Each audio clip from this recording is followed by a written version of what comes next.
guys, welcome back to Wake Away Life Coaching. My name is Sarah and I'm the life coach here. Today we're wrapping up our month of marriage work.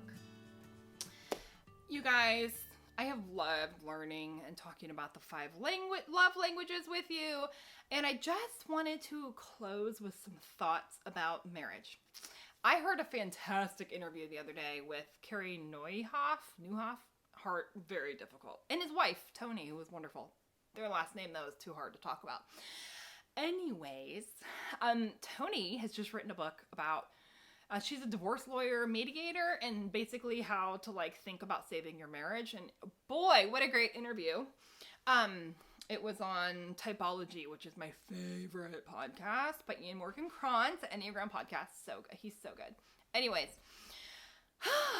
Carey was talking about how he is a pastor. He's a pastor of a really, really big church, or was. I think now he's doing business stuff. Anyway, but he was saying how when couples come to, priests or pastors or therapists or life coaches, they come to find help. And then, the pastor goes you need to get some therapy. This is important to save your marriage. And they're like, oh, we can't afford that.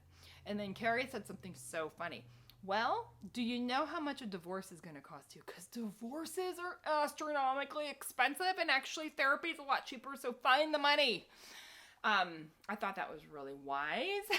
And the bottom line is that this pandemic has stressed all of us to the max, and some of us have been through horrendous losses. And my heart hurts with you if you're one of those people. And even if you're not one of those people, you're somebody like me who's just at her max every day of what she can handle with the kids and working without schools being open and the whole thing, you guys. It's so hard.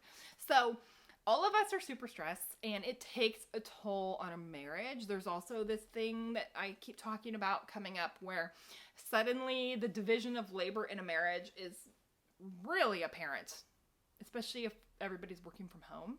And so wives especially, although some husbands might be realizing they do more than anybody else, and that doesn't seem fair. So there's all this flux and change and resentment and anger, all these feelings coming out. It's just a crazy time. But I believe in marriage. I believe it's a covenant with the Lord, and it's worth fighting for. Obviously, if you're in an abusive marriage or an emotionally abusive marriage, that's different. But if it's just regular old, resentments, I just really want to encourage you to get some help. So whether you need a life coach, I am somebody who loves to work with couples, or if you need a therapist, whatever you need, try talking to your pastor or your priest, although they might just tell you to get a life coach or therapist. Either way, your marriage is worth the work. And the love languages is what we've been learning about this month, and it is such a helpful tool, because what you want to make sure is that you are, whatever effort you're putting into your marriage, you want to make sure you're making the right gestures so that your partner's love tank is actually getting full.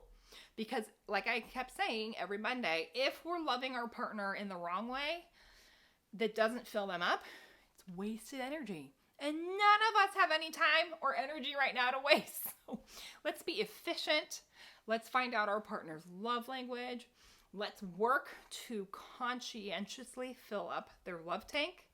Let's hope that they do the same for us. And if they're not doing it naturally, go ahead and ask.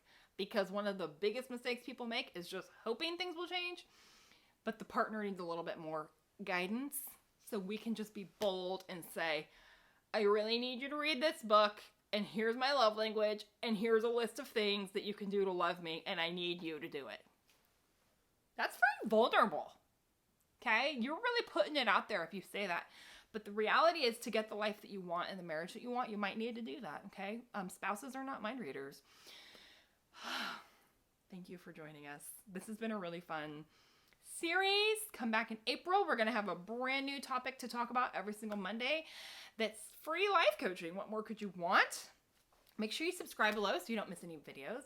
And then I want to see you here on Wednesday for our Boundary Work Wednesday, you guys. We're changing the world on this channel every Wednesday, and I'm super excited about it. Take care, and I will see you in a couple days. Bye-bye.